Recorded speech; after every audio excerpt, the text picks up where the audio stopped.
امریکہ نے اسرائیل کے ایران معاہدے کی تفصیلات تک رسائی کی درخواست کو مسترد کر دیا۔ اسرائیلی میڈیا کے مطابق بنجامن نیتن یاہو نے امریکہ سے ایران مفاہمتی یادداشت تک رسائی کی باضابطہ درخواست کی تھی۔ امریکی حکام نے قومی سلامتی کے حساس معاملے پر صرف بریفنگ پر ہی اتفاق کیا۔ صدر ڈونلڈ ٹرمپ لیبنان جنگ پر اسرائیل سے ناراض، اسرائیل کو لیبنان میں محتاط رہنے کی وارننگ دے دی۔ امریکی صدر کو مذاکرات کے دوسرے مرحلے میں پیش رفت کا یقین، معاہدے کی کانگریس سے منظوری لی جائے گی، تفصیلات جلد سامنے لانے کا اعلان، اور کہا کہ ایران سے معمول کے تعلقات بحال ہو گئے۔ ایران کے خاتم الانبیاء ہیڈ کوارٹرز نے خبردار کیا کہ اسرائیل معصوم افراد کو مارنے سے باز نہیں آیا تو جواب دیا جائے گا، اور واضح کیا کہ اسرائیل نے 2 روز کے دوران 48 بار جنگ بندی کی خلاف ورزی کی۔ امریکی صدر کے جنگ کے خاتمے کے اعلان کے باوجود اسرائیلی فورسز نے جنوبی لیبنان میں فوجی کارروائیاں جاری رکھی ہوئی تھیں۔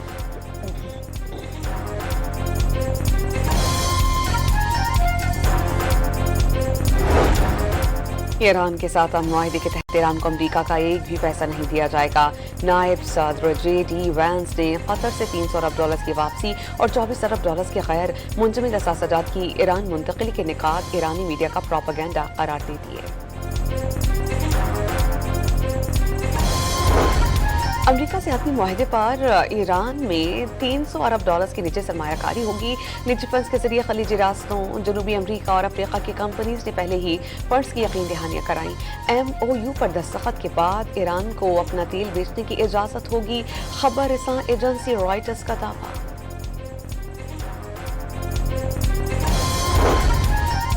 امریکہ ایران معاہدے پر دستخط کی تقریب کا مقام کی تبدیلی، سوئٹزرلینڈ کے برگن اسٹاک ریزارٹ میں تقریب کا انعقاد، مقام کا تعین ثالث ممالک پاکستان اور قطر کی تجویز پر ہوا۔ سوئس وزارت خارجہ نے باقاعدہ اعلان کیا، تقریب میں جے ڈی وینس، عباس عراقچی، باقر قالباف شرکت کریں گے۔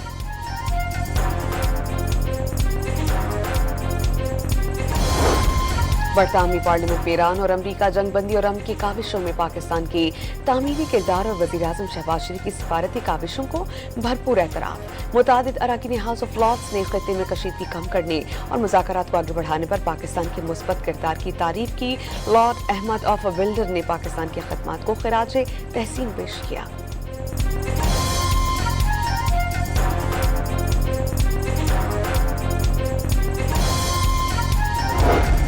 عالمی منڈی میں خام تیل کی قیمتیں 3 ماہ کی کم ترین سطح پر آ گئیں۔ امریکی خام تیل کی $75 فی بیرل پر فروخت، برطانوی خام تیل کی قیمت $69 فی بیرل کی سطح پر آ گئی۔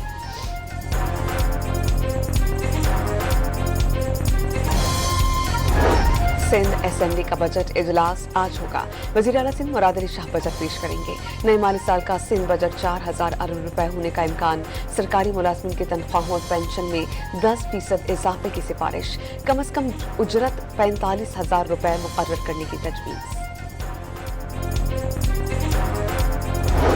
بلوچستان کا بجٹ بھی آج پیش کیا جائے گا۔ خیبر پختونخوا میں رواں ہفتے بجٹ پیش کیے جانے کا امکان۔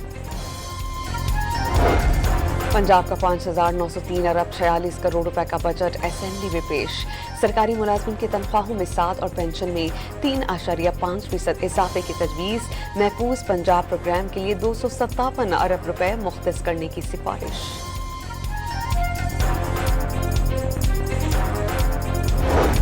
ملک بھر میں محرم الحرام کی مجالس کا سلسلہ شروع، علامہ عقیل الغربی نے کراچی میں محرم کی پہلی مجلس سے خطاب میں واقعہ کربلا پر روشنی ڈالی اور کہا کہ سید الشہداء حضرت امام حسین نے دین اسلام کے لیے سب کچھ قربان کر کے زندہ و جاوید ہو گئی۔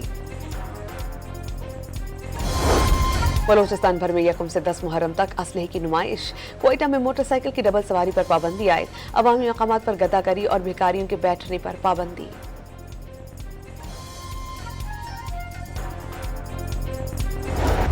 فیفا ورلڈ کپ میں فرانس نے سینیگال کو 1 کے مقابلے میں 3 گول سے ہرایا، ناروے نے عراق کو 1 کے مقابلے میں 4 گول سے مات دی، ارجنٹائن نے الجزائر کو شکست دی۔